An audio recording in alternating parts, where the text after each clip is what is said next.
And there are 3 areas, if you're a parent, that you can start at: sugar, sodium, and trans fat. 3 areas you want to look out for. And what I like to promote to parents is the more you can eat whole food, the better off you're going to be. Keep it simple. Now, sugar, I love sugar.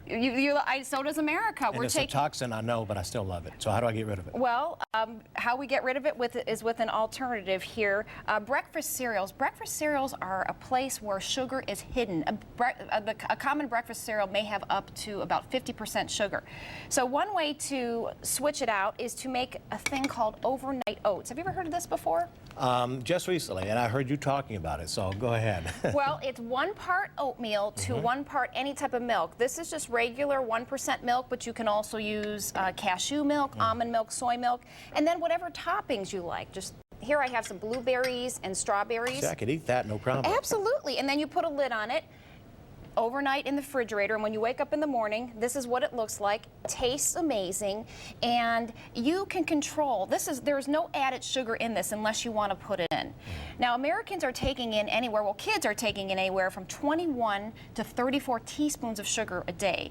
We're added sugar. We're only supposed to be taking in, kids, 3 to 9, depending on their age. Wow. So breakfast cereals is one way where you can, make your chances a little better. Now, I knew you were coming in today, and I looked at my cereal box just to see what was there. It's whole grains, but then I look, and then there's sugar, and then there's some other stuff, and it tastes real good, but not necessarily so good for me. Absolutely, and 4 grams of sugar equals 1 teaspoon. So one of the low sugar cereals is Cheerios, but they do have some other additives. This only has natural whole food. So whatever option you like. The next area we want to look at is sodium. Okay. Adults and kids should be taking in no more than 2,300 milligrams per day. Special populations, which is most of the United States, no more than 1,500 milligrams. We're taking in 3,400 milligrams a day. And where do you think we're taking our sodium? Where do you think we're getting it from? I'm thinking we're probably getting it from our breads and maybe from, I don't know, our meats. I know that I love bacon, and bacon doesn't love me, but I get mine from bacon. You got that right. A lot of people say chips. The number 1 is breads and rolls. Lunch meat, number 2. Cheese is number 7, and chips and snack food is number 10, basically, on the list. So what you want to think about as a parent is, how can I swap out the sandwich? And what I have here are some lettuce wraps. Think about replacing lettuce with your bread. So here, these are lettuce wrap tacos, and another area is to make your own seasonings. If I use a packet this is, any brand, this has about 2,500 milligrams of sodium in it. Now, there's 6 servings, so you divide that by 6, so there's about 430 milligrams. If I make my own, I can eliminate the sodium altogether. So you just put your spices in a glass container, and then just use it, with your ground meat, just as you would this. I love the lettuce wrap. I went to a restaurant that had a lettuce wrap for the first time, I don't know, a couple of months ago. Absolutely loved it. When I was preparing for this segment, I made this for my kids, and my son is constantly asking for them now. He's like, I love it, I love it, I love it. And I thought that they would like this seasoning a little better, but when I was preparing this, my husband's like, wow, that smells amazing. It actually tastes better using your own spices and herbs, and there are a ton of recipes on the internet. Just Google homemade taco seasoning. And briefly, what kind of spices do you have in there? Well, we have a red pepper, chili powder, onion powder, garlic powder, cumin, and you can also put, if you want salt, you can put a little bit of a teaspoon of salt or pepper to taste. Let me ask you about the difference between just the regular sodium salt and sea salt. What's the difference? There is no difference in the sodium content, but food manufacturers use the sea salt because of the shape.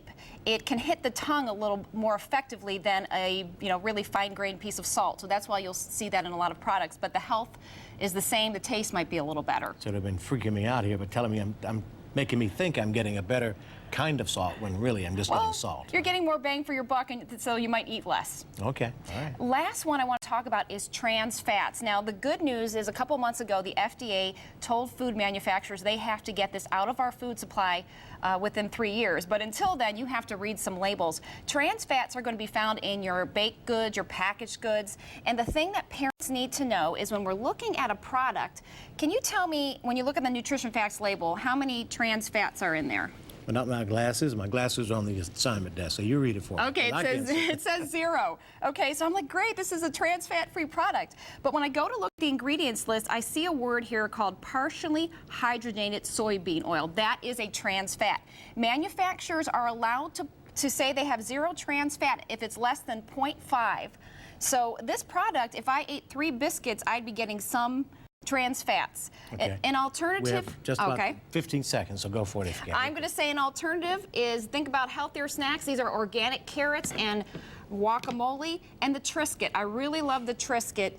Basically, there's nothing in it but wheat. All right, sounds good. Karen, thank you. Lauren, thank you very much, both of you, for coming in and talking to us and making us more healthy. Leave the lettuce wrap for here for me. Absolutely. All right. We're going to take another break, and when we come back, we continue to talk about health and wellness, but this time we're going to talk about health disparities that affect women of color. Do not go away.